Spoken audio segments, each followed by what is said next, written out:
الحمد لله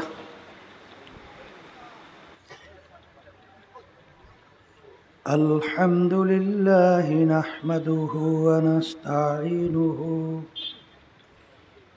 ونستغفره ونؤمن به ونتوكل عليه ونعوذ بالله من شرور أنفسنا من يهده الله فلا مضل له ومن يضلله فلا هادي له ونشهد أن لا إله إلا الله وحده لا شريك له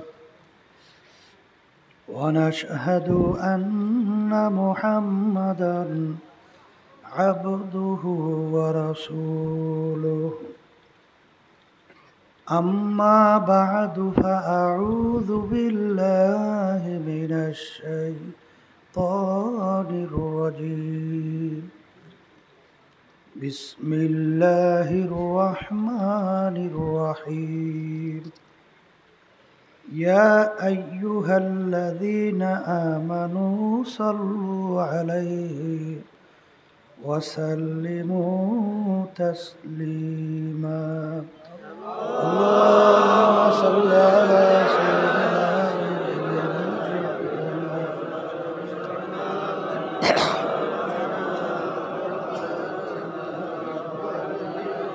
صلى الله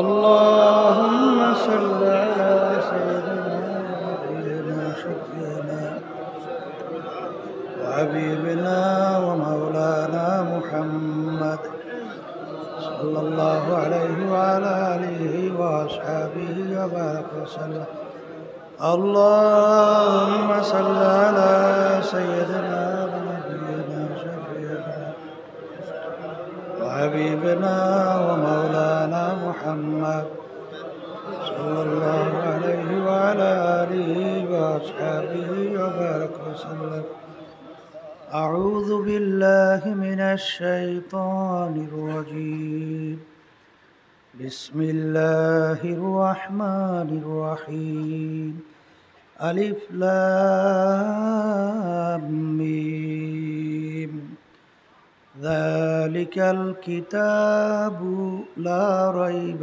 فيه هدى للمتقين الذين يؤمنون بالغيب صدق الله العلي العظيم শুকরিয়া আদায় করতেছি মহান রব্বুল আলামিনের দরবারে। রব্বুল আলামিন ফিতনা ফাসাদের যুগে দুনিয়ার সমস্ত কাজকর্ম থেকে বিরত রেখে উলামায়ে কেরামদের মজলিস জাকিরিন শাকিরিন সাদিকিন অনেক আল্লাহর খাস বান্দারা এই মজলিসের মধ্যে আছে, যাদের সঙ্গে আমাদের জীবনের একটা সময় আল্লাহ রাব্বুল আলামিন কাটাবার সুযোগ করে দিয়েছেন। শুকরিয়াতান বলি আলহামদুলিল্লাহ। লাইন শাকারতুম লা আযীদান্নাকুম ওয়ালা ইন কাফারতুম ইন্না আযাবি লাশাদীদ। আল্লাহ রাব্বুল আলামিন বলছেন, হে আমার বান্দা বান্দিরা, আমার পক্ষ থেকে নেয়ামত যদি পাও, নেয়ামতের শুকরিয়া আদায় করো। যদি নেয়ামতের শুকরিয়া আদায় করো, তোমাদের উপরে নেয়ামত আমি আরো বাড়াইয়া দেব। নেয়ামত পাওয়ার পরে শুকরিয়া যদি আদায় না করো, নেয়ামত তো বাড়ানো হবেই না, বরঞ্চ শক্ত আযাব তোমাদের উপরে চাপাই দেওয়া হবে। অনেক লোকের কানে মাহফিলের দাওয়াত পৌঁছার পরেও, অনেকের সুযোগ থাকা সত্ত্বেও মাহফিলে আসে নাই। আবার তালাশ করলে দেখবেন বহুত দূর থেকে কষ্ট স্বীকার করে আমার অনেক ভাইরা এই মাহফিলে পাগলের মতো সুইটা চলে আসছে।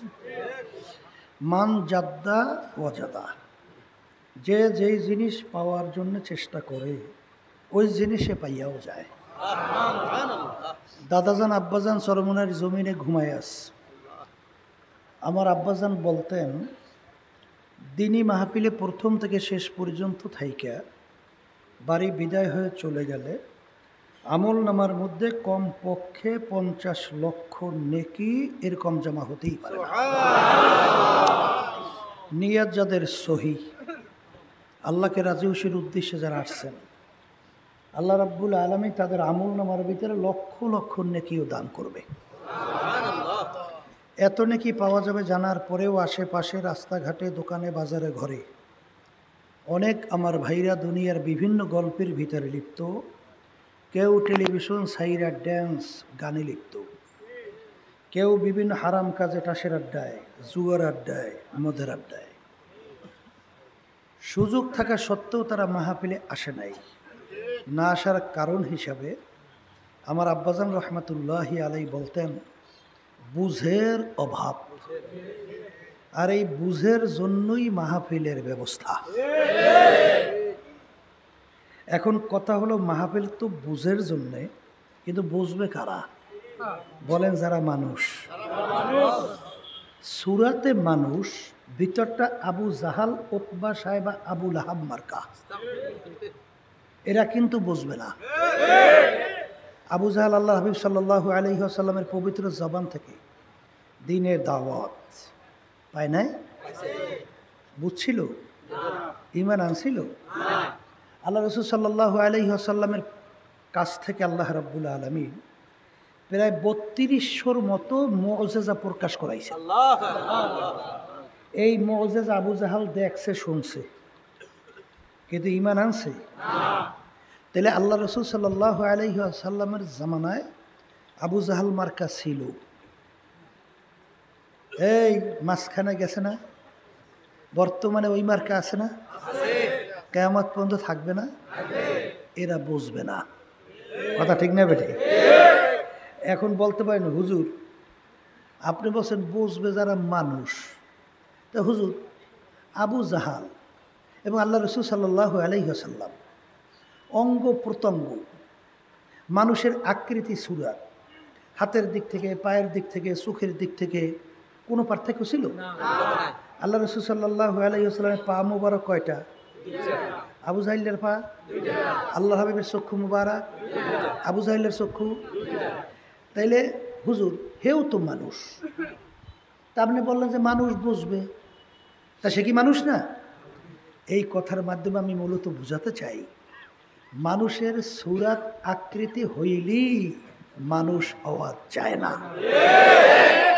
যদি মানুষের সুরাত আকৃতি হইলে মানুষ হওয়া যেত, কবি এক কথায় বোঝাতে চাইয়ে বলছিলেন, গর্বা সুরাত আদমে সাবুদে আহমাদু বুদু জেহলে হাম এক সাবুদে। আল্লাহ রাসূল সাল্লাল্লাহু আলাইহি ওয়াসাল্লামকে দেখতে, আবু জাহালকে দেখতে মানুষের আকৃতি, সুরাত, অঙ্গ প্রত্যঙ্গ কোনো পার্থক্য ছিল না। কিন্তু আল্লাহ রাসূল সাল্লাল্লাহু আলাইহি ওয়াসাল্লামের নাম শুনলে দুরূদ শরীফ পড়া ওয়াজিব হয়, না পড়লে গুনাহ হয়। আর আবু জাহালুর নাম শুনলে লাআনাতুল্লাহি আলাইহি, আল্লাহর গজবের উপরে পড়ছে, আরো পড়ুক। কথা ঠিক না বে ঠিক? তাহলে এই কথার মাধ্যমে কি বুঝলেন? যে মানুষের সুরাত হইলেই মানুষ হওয়া যায় না। তাহলে বলতে পারেন, হুজুর তাহলে মানুষ কাকে বলে? আল্লাহ রাসূল সাল্লাল্লাহু আলাইহি ওয়াসাল্লাম মানুষ কাকে বলে পরিচয় দিয়েছেন। আলা ওয়া ইন্না ফিল জাসাদি মুদগাহ ইযা সলুহা সলুহাল জাসাদু কুল্লুহু ওয়া ইযা ফাসাদাত ফাসাদাল জাসাদু কুল্লুহু আলা ওয়া হিয়াল কলব। আল্লাহ রাসূল সাল্লাল্লাহু আলাইহি ওয়াসাল্লাম বলছেন, প্রত্যেকটা মানুষের মধ্যে আল্লাহ রাব্বুল আলামিন একটা গোশতের টুকরা দান করছে। কি টুকরা? আল্লাহ রাসূল সাল্লাল্লাহু আলাইহি ওয়াসাল্লাম বলে, ওই গোশতের টুকরা যার ভালো হয়ে যায়, এক পর্যায়ে ওই মানুষটা ফেরেশতার চেয়েও সম্মানিত হয়ে যায়। আর ওই গোশতের টুকরা খারাপ হতে হতে এক পর্যায়ে ওই মানুষটা কুত্তা, শিয়াল, শুয়োরের চেয়েও খারাপ হয়ে যায়। এই কথা আমি বলছি না আল্লাহ বলছেন? আবার কন, কোরআন কারীমে আল্লাহ বলছেন না? উলাইকা কাল আনআম, এক শ্রেণী মানুষ চতুষ্পায় জানোয়ারের মতো। কে বলছে? আল্লাহ। এরপর আল্লাহ বলতেছেন চতুষ্পায় জানোয়ারের মতোই না, বাল হুম আবাল, এক শ্রেণী মানুষ এই চতুষ্পায় জানোয়ারের চেয়েও খারাপ। অন্য আয়াতে আল্লাহ বলছেন শাররুল বারিয়া, এক শ্রেণীর মানুষ একেবারে আল্লাহর মাখলুকাতের ভিতরে 18,000, কম বেশি মাখলুকাত আল্লাহ সৃষ্টি করছেন না, এর ভিতরে সবচেয়ে নিকৃষ্ট জানোয়ারের নাম হলো শূকর। এক শ্রেণীর মানুষ আছে আল্লাহ বলতেছেন শূকরের চেয়েও খারাপ। কথা ঠিক না ঠিক? এখন অনেকে বলতে পারে হুজুর কেমনে হয়? শোনেন, পটুয়াখালী জেলা 10 মিনার থানা গেছিলাম কিছুদিন আগে মাহফিলে।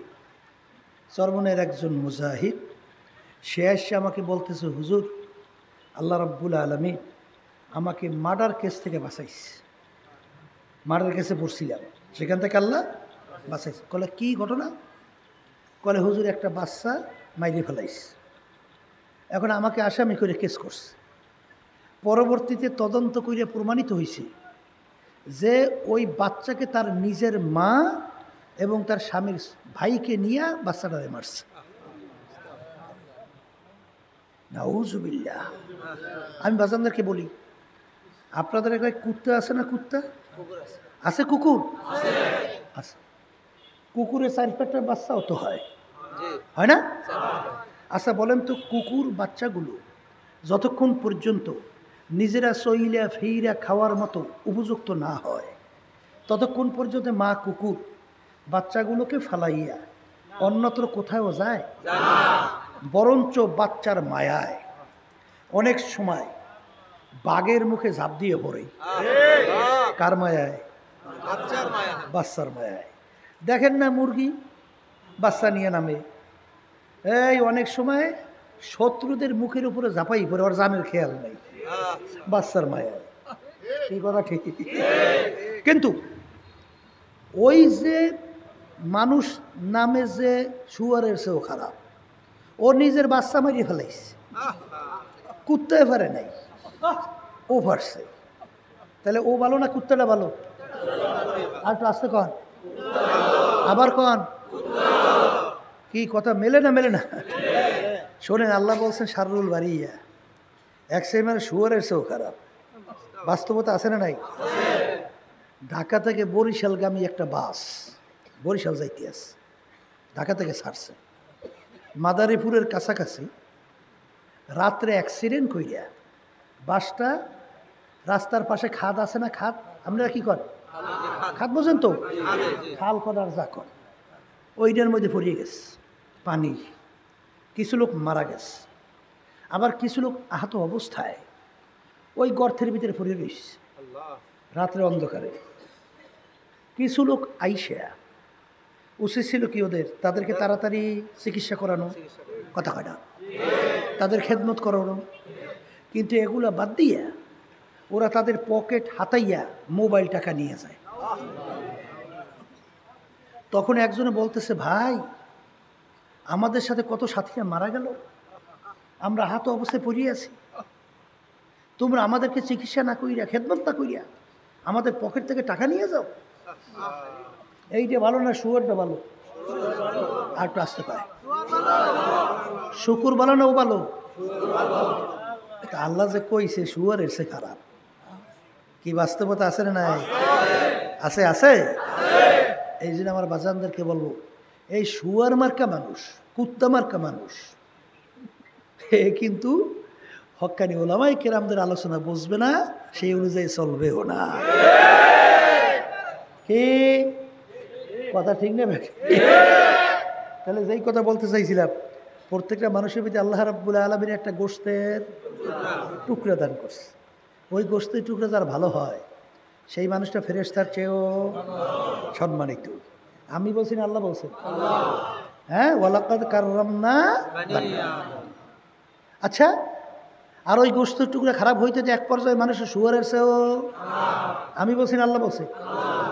এখন আমার বাজানদেরকে বলবো, পর্দার আড়ালে মা বোনরা যারা শুনতেছেন, আজকে শরীরের রোগ হইলে আজকে আমরা চিকিৎসার জন্য বগুড়া হসপিটালে যাই, না?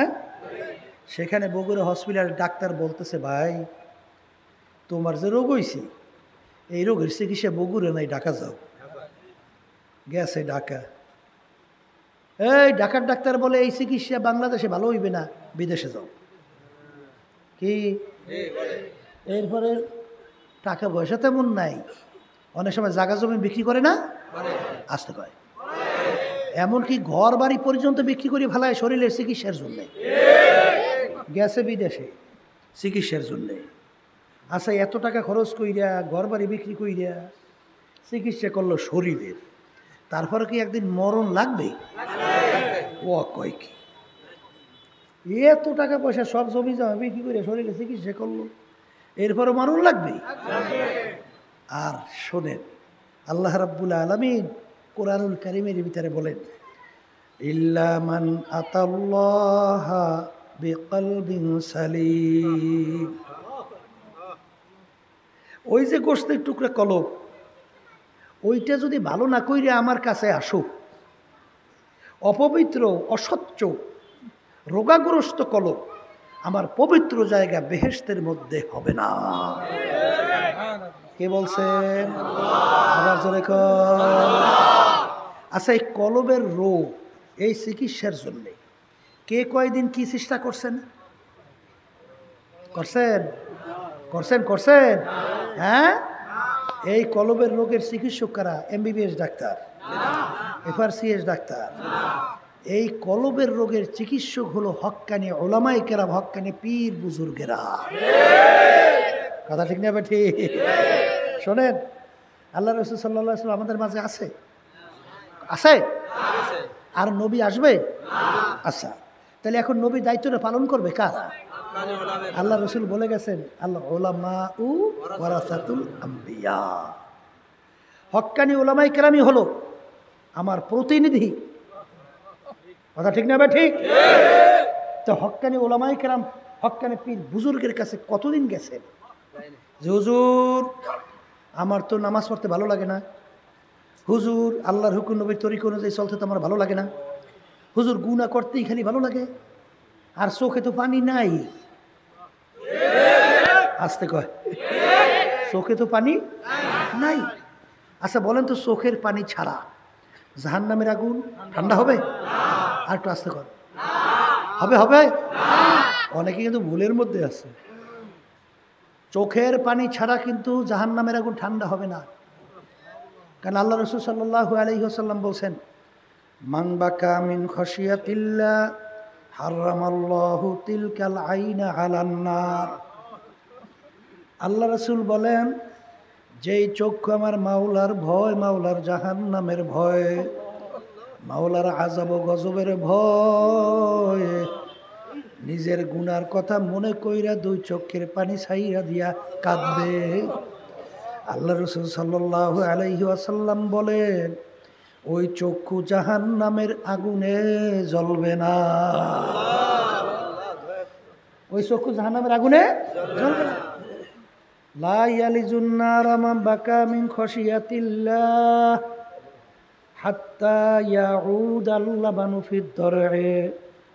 আল্লাহ রাসূল সাল্লাল্লাহু আলাইহি ওয়াসাল্লাম বলেন, যেই চক্ষু মাওলার আযাব ও গজব জাহান্নামের ভয় কাঁদবে, ওই চক্ষু জাহান্নামে দেওয়া এরকম অসম্ভব হইয়া যাবে, যেরকম গাভীর বান্দের থেকে দুধ দোহাইয়া ওই বান্দের ভিতরে ঢুকানো যেরকম অসম্ভব।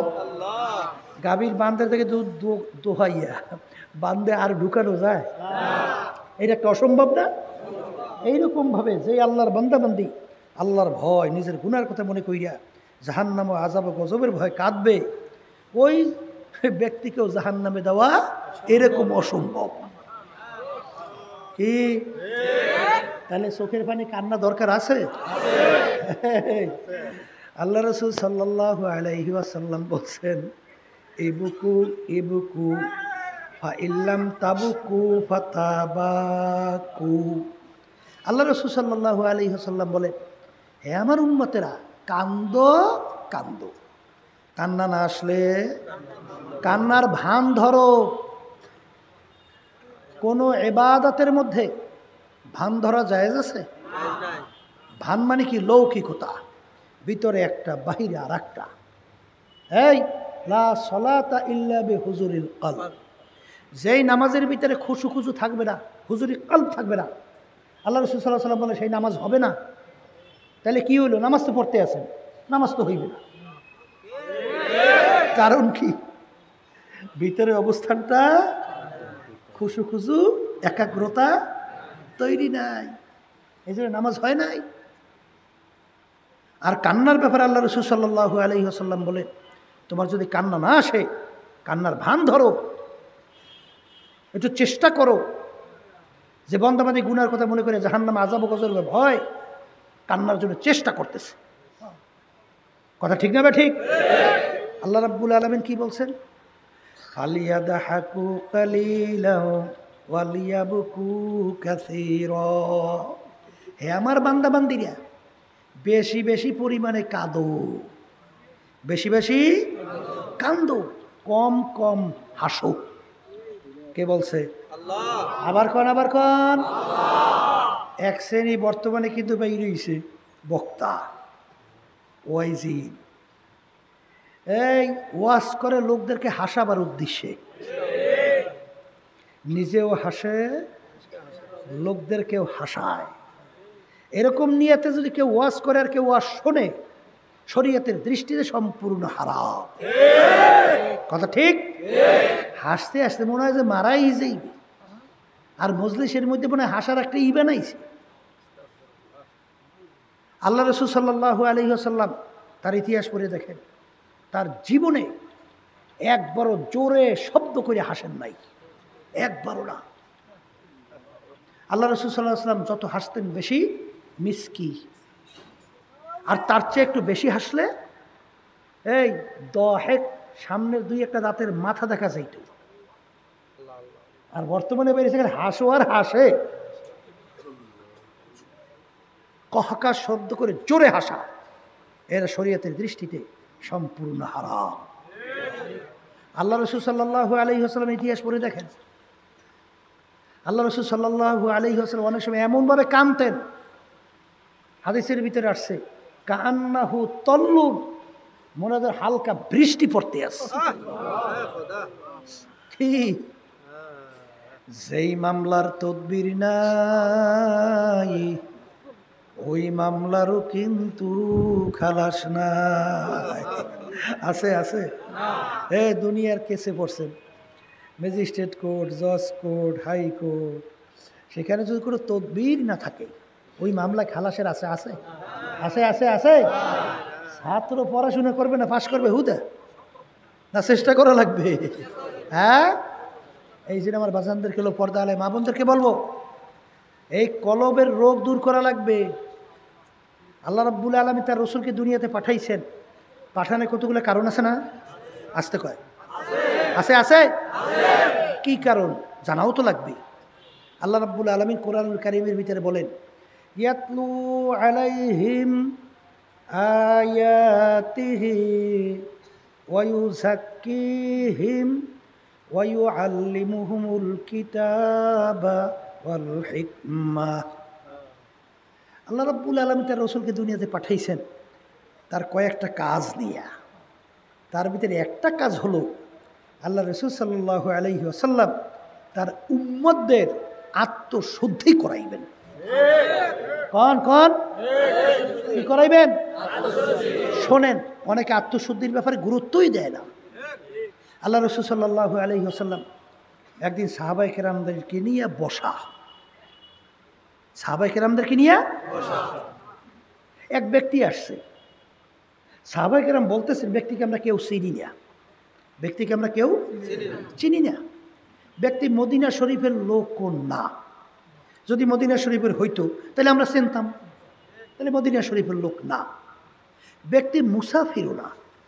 যদি মুসাফির হতো তাহলে তার সঙ্গে কিছু আলামত চিহ্ন থাকতো না? এরকম কোনো চিহ্ন মুসাফিরের নাই। তার শরীরের মধ্যে পোশাকাদি একেবারে দবদবে সাদা, অর্থাৎ মুসাফির রাস্তায় চললে কিছু ধুলোবালি থাকে না, তাও তো নাই, একেবারে দবদবে সাদা। মাথার ভিতরে চুলগুলো একেবারে মিশে কালো, পরিপাটি সাজানো। আচ্ছা, ব্যক্তি আসলে আমরা কেউ চিনি না, আমরা চাইয়া আছি।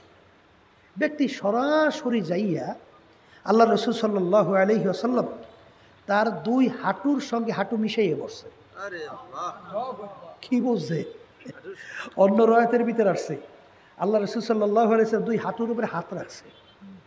আচ্ছা, সাহাবায়ে কেরাম বলতেছেন আমরা আরও আশ্চর্য, কারণ একজন অপরিচিত লোক সে কি আল্লাহ রসুল সাল্লাল্লাহু আলাইহি ওয়াসাল্লামের সঙ্গে গায়ের সঙ্গে মিশে বসতে পারে? আসতে করে। তাহলে বোঝা গেল ব্যক্তির সঙ্গে আল্লাহ রসুল সাল্লাল্লাহু আলাইহি ওয়াসাল্লামের আগেই পরিচয় আছে, কথা কয় না? তাই যখন আল্লাহ রসুল সাল্লাল্লাহু আলাইহি ওয়াসাল্লাম ব্যক্তিকে কিছু বলে না, আমরাও চুপচাপ দেখতে আছি, আমরাও কিছু বলি না, কারণ এটা আদব। তো এটা কি আদব? আচ্ছা, আল্লাহ হাবিবের সামনে কথা বলা যায় অনুমোদন না নিয়ে? আচ্ছা, চুপচাপ আমরা দেখতে আসি। আগন্তুক ব্যক্তি আইসা আল্লাহ রসুল সাল্লাল্লাহু আলাইহি ওয়াসাল্লাম 3টা প্রশ্ন করছে। বলেন কয়টা প্রশ্ন? 3টা। 1 নম্বর প্রশ্ন, মাল ঈমান ইয়া রাসূলুল্লাহ সাল্লাল্লাহু আলাইহি ওয়াসাল্লাম, আল্লাহ রসুল ঈমান কাকে বলে? আল্লাহ রসুল সাল্লাল্লাহু আলাইহি ওয়াসাল্লাম কালেমা শাহাদাত, কালেমা তাইয়্যিবা, বিভিন্ন কায়দায় এই ঈমান আনা, বিশ্বাস রাখা এক আল্লাহ, তার উপর ঈমান আনা, ফেরেশতাদের উপর ঈমান আনা, বেহেশত জান্নাতের উপর ঈমান আনা, এর নাম হলো ঈমান। এই প্রশ্নের উত্তর দেওয়ার পরে যে প্রশ্নকারী সে বলতেছেন সাদাকাতা ইয়া রাসূলুল্লাহ সাল্লাল্লাহু আলাইহি ওয়াসাল্লাম। সাহাবায়ে কেরাম বলতেছেন আমরা আরও আশ্চর্য, প্রশ্নকারী প্রশ্ন করছে কেন? প্রশ্ন করে না জানলে জানার জন্যে। কিন্তু প্রশ্নকারী প্রশ্ন কই না, উত্তর শুই না, প্রশ্নকারী বলতেছে সত্যই বলছেন।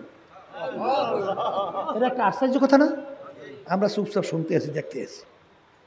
দ্বিতীয় প্রশ্ন, মাল ইসলাম ইয়া রাসূলুল্লাহ সাল্লাল্লাহু আলাইহি ওয়াসাল্লাম, আল্লাহ রাসূল সাল্লাল্লাহু আলাইহি ওয়াসাল্লাম ইসলাম কাকে বলে? আল্লাহ রাসূল সাল্লাল্লাহু আলাইহি ওয়াসাল্লাম বিভিন্ন আমলের কথা বলেন, নামাজ, রোজা সহ, যাকাত, ধনী হইলে হজ, এই বিভিন্ন কায়দায় কায়দায় পর্দা করা, বিভিন্ন আমলের কথা বলছেন। প্রশ্নকারী বলতেছেন আল্লাহ রাসূল ঠিক বলছেন। তৃতীয় প্রশ্ন, মাল ইহসান ইয়া রাসূলুল্লাহ সাল্লাল্লাহু আলাইহি ওয়াসাল্লাম, আল্লাহ রাসূল ইহসান কাকে বলে? ইহসান কাকে বলে? আল্লাহ রাসূল সাল্লাল্লাহু আলাইহি ওয়াসাল্লাম বলেন, আন তা'বুদাল্লাহা কাআন্নাকা তারাহু ফা ইন লাম তাকুন তারাহু ফা ইন্নাহু ইয়ারাক। এই তোমরা এমনভাবে আল্লাহর ইবাদত করো, শব্দটা বলেন, গোয়াকে মনে হয় যেন তোমরা আল্লাহকে দেখতেছো। আর একটু আস্তে কয়, যদি এই অবস্থা তোমাদের ভিতরে তৈরি না হয়, অন্তত এতটুকু খেয়াল করো, যদিও নাকি আল্লাহকে আমি দেখি না, কিন্তু আল্লাহ তো আমাকে দেখে। কি বুঝলেন? হ্যাঁ, এইটার নাম হলো ইহসান। এটা কি বাহ্যিক না ভিতরের জিনিস? আবার কন, আবার কন, আবার কন, কি জিনিস? এটা কলবের ব্যাপার। কি ব্যাপার? আবার কন। এই ঘটনা বেশি লম্বা আমি বলবো না, সংক্ষেপ বলছে। আলী রাদিয়াল্লাহু তাআলার নাম শুনছেন? আলী রাদিয়াল্লাহু তাআলা নাম শোনেন নাই? তাহাজ্জুদের নামাজে দাঁড়াইয়া আছে আল্লাহ রাসূল সাল্লাল্লাহু আলাইহি ওয়াসাল্লাম, তিনিও নামাজ পড়ার জন্য মসজিদে নববীতে ঢুকছেন। ঢুইকা দেখে আলী নামাজে দাঁড়াইয়া আছে। আল্লাহ রাসূল সাল্লাল্লাহু আলাইহি ওয়াসাল্লাম পিছনে নিয়াত বাইদা, তিনিও পিছনে ইক্তেদা করছে। কি করছে? এই সময়ের পর সময় যায়, আলী রাদিয়াল্লাহু তাআলা আনহু রুকুতেও যায় না, সেজদায়ও যায় না। আল্লাহ রাসূল নামাজের পিছনে নিয়াত বাঁধছে, ছাড়তেও পারে না। শোবে সাদেক হইবে সালাম ফিরাইয়া পিছনে তাকাইয়া দেখে সরদার দো জাহান মুহাম্মদ রাসূলুল্লাহ সাল্লাল্লাহু আলাইহি ওয়াসাল্লাম পিছনে বসা। দেখে আল্লাহ রসুলকে দেখে শরীরের ভিতরে কম্পন শুরু হয়ে গেছে। সর্বনাশ, পিছনে কেনা বসা। ওদিকে তার শরীরের ভিতরে থরথর করে কম্পন, ওদিকে আল্লাহ রসুল সাল্লাল্লাহু আলাইহি ওয়াসাল্লাম ধমকের সুরে বলতেছে, এ আলী, এরকম নামাজ তোমাকে কে শিক্ষা দিয়েছে? হ্যাঁ, নামাজের ভিতরে দাঁড়াই আসো তো আসোই, রুকুতেও যায় না, সেজদায় যাও না, এরকম না শিক্ষা দিলে কেনা? ভয়তে অস্থির, কি উত্তর দেবে? এক তো আল্লাহর হাবিবকে দেখে ভয়তে অস্থির, ওদিকে আবার দেশে ধমক। এখন আরো বেদিক না, আলী রাদিয়াল্লাহু তাআলা ভয়তে অস্থির। জিবরাইল আলাইহিস সালাতু ওয়াস সালাম আইসা হাজির। জিবরাইল আলাইহিস সালাতু ওয়াস সালাম বলে, আল্লাহর রাসূল, এই ছেলেটাকে আমার মাওলা রাগ করতে মানা করছে, ধমক দিতে মানা করছে। আলীর কোনো দোষ নাই, আমার মালিক নিজে নামাজের ভিতরে আলীকে ধইরা রাখছে। আসসালাতু মিরাজুল মুমিনিন। এগুলা কিন্তু বুঝবার জিনিস, কিন্তু বোঝাবার জিনিস না। আলী রাদিয়াল্লাহু তাআলা আনহু এক যুদ্ধের ময়দানে তার পায়ের ভিতরে তীর ঢুকে গেছে, এমন ব্যথা হাত কাছেও নেওয়া যায় না, ব্যথায় জোরে চিল্লায়। আল্লাহ রাসূল সাল্লাল্লাহু আলাইহি ওয়াসাল্লাম বলেন, আলী যখন নামাজের ভিতরে দাঁড় হইয়া যাবে তখন তার তীর খুইলা ফেইল। এই বুঝার জিনিস না বুঝবার জিনিস? আসতে কয়, এটা কি বুঝাবার জিনিস না বুঝবার জিনিস? এত ব্যথা হাত কাছেও নেওয়া যায় না, নামাজে দাঁড়ালে তীর খুললে ফেলো, মানে কেমন নামাজ? হ্যাঁ, আলী রাদিয়াল্লাহু তাআলা নামাজে দাঁড় হয়ে গেল, তার পায়ের তীর ধইরা টানে, তীর তো বের হয় না। ওদিকে আলী রাদিয়াল্লাহু তাআলা কোনো খবর নাই, দাঁত দিয়া কামড়াইয়া ধইরা তীর খুললো। নামাজের পর দেখে জায়গায় তীর দেখা যায় না, আমার তীর কোথায়? তীর গেল? বলে, হুজুর আপনি যখন নামাজের বলতেছিলেন তখন তীর খুলে বলিস। বুঝবার জিনিস না বোঝাবার জিনিস? আর একটু আসতে কয়। এই বন্দাবান্দির ভিতরে নামাজের ভিতরে আল্লাহর সঙ্গে দেখা সাক্ষাৎ কথা কখন হয় না? আসতে কয়, আসতে কয়। হয় না, হয় না? আনতা আবুদাল্লাহা কাআন্নাকা তারা ফা ইল্লাম তাকুন তারাহু ফা ইন্নাহু ইয়ারা। কি বুঝলেন? হ্যাঁ, এই আল্লাহর বান্দারা, পর্দা আলে মা বোনেরা, ভালো করে বোঝেন যে আলী রাদিয়াল্লাহু তাআলা নামাজের ভিতরে দাঁড় হয়েছে, তীর খুলে বলে যে খবর নাই। আমরা প্রত্যেক নামাজের ভিতরে তেলাওয়াত করি না, আলহামদুলিল্লাহি রাব্বিল আলামিন বলেন? এটা বলেন না বলেন না? বলেন বলেন। এই আল্লাহ উত্তর দেয়, হামেদানি আব্দি, হে বান্দা বান্দি তুমি আমার বড় প্রশংসা করলা। বান্দা বলে, আল্লাহ উত্তর দেয়, আর রহমানির রহিম, আমার মালিক উত্তর দেয়, সদাকানি আব্দি, বান্দা বান্দি সত্যই তো বলছো, আমি আসলেই তো রহমানুর রহিম। আল্লাহু আকবার। নামাজের ভিতরে বান্দা বান্দির ভিতরে কি হয়? আল্লাহর সঙ্গে কি হয়? আবার কয় কথা পাকতা, এগুলো বুঝবার জিনিস, এগুলো নিয়ে আবার হাসাহাসি কেউ করিয়েন না। এই মিয়ানে আসে কুমাশু কিরামজিস, মিয়ানে আসে কুমাশু কিরামজিস, কিরামান কাতিবিন রাহাম খবর নি।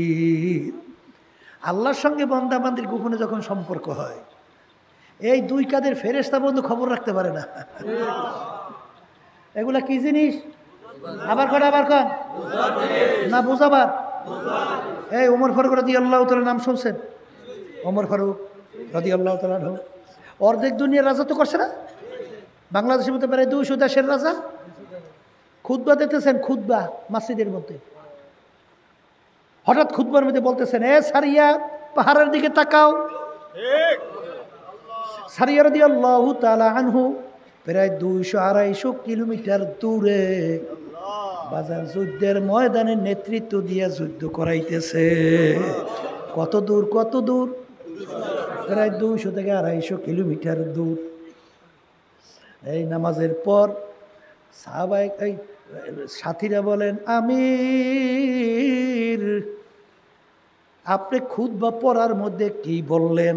সারিয়া তুমি পাহাড়ের দিকে তাকাও। কিছুই তো বুঝলাম না।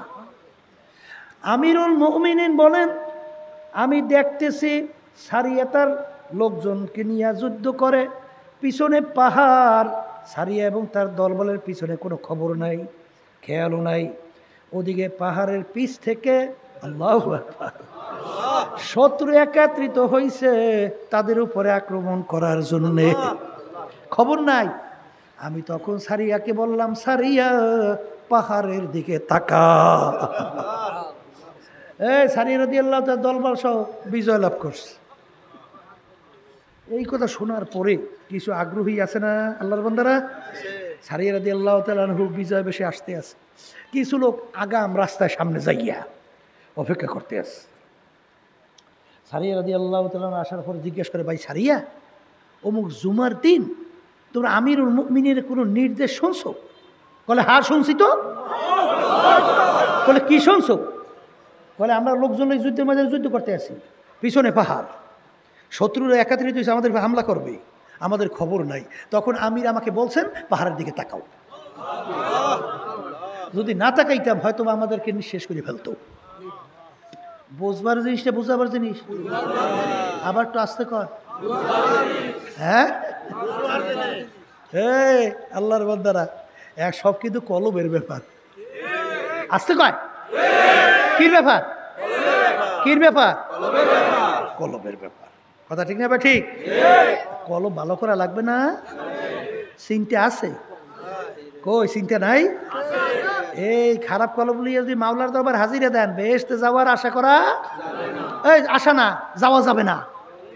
আবার কন, এখন কলবের রোগ 10টা উল্লেখযোগ্য। কয়টা? আবার কন। 1 নম্বর তাকাব্বুরি।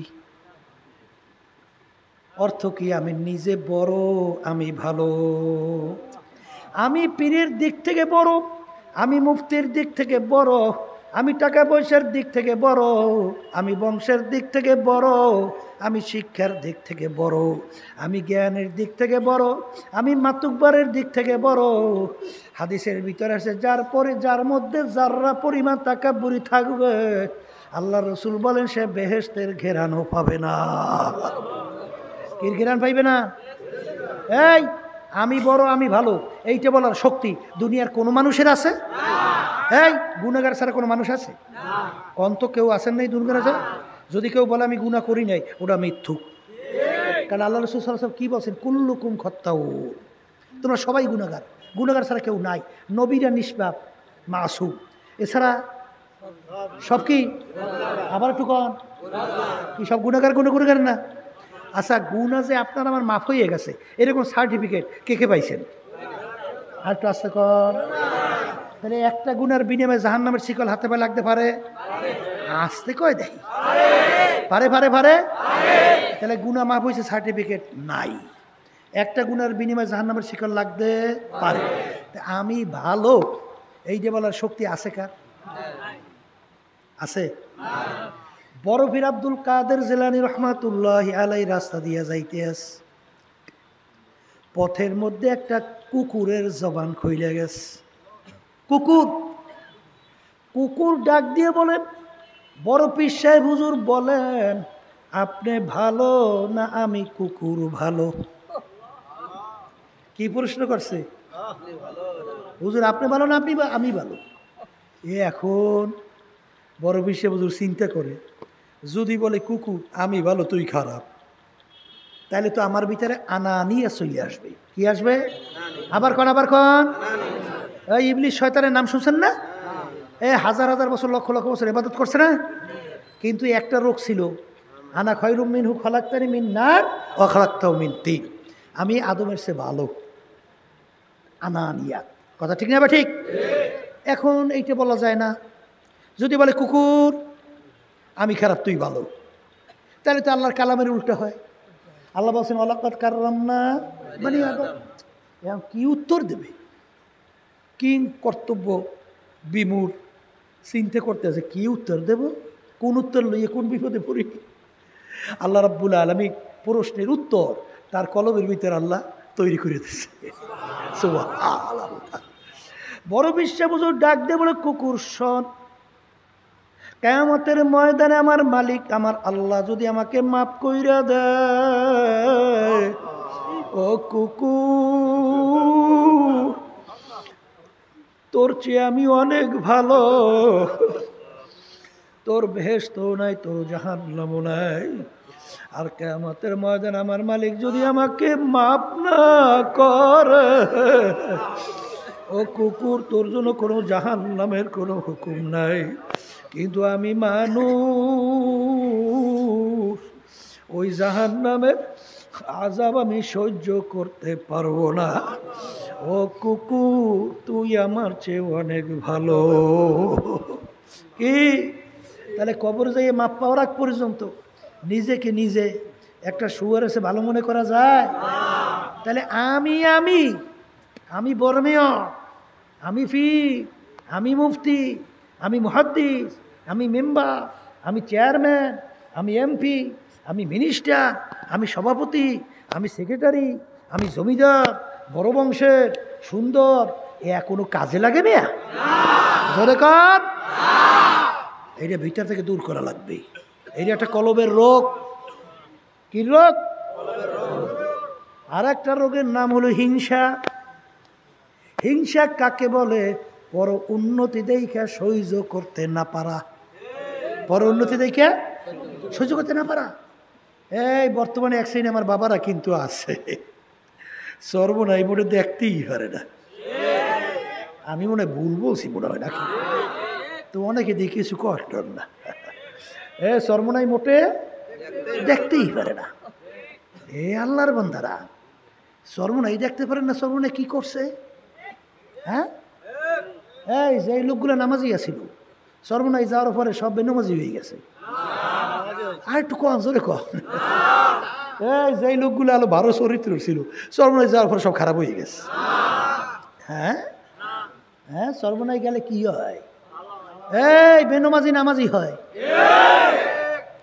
চোর ডাকাত বদমাইশ আল্লাহর ফজলে ভালো হয়। এই জুলুমকারী মিথ্যাবাজি জুলুম ছাইড়িয়ে দেয়, মিথ্যা ছাইড়িয়ে দেয় না? ভুল বলছি? গেছালাম উত্তরবঙ্গে, বুঝছেন, জায়গাটা পুরো স্মরণ নাই। এক লোক সর্বনাই দাওয়াত দিয়া, এলাকার খুব নামি দামি লোক আছে না, এলাকার নামি দামি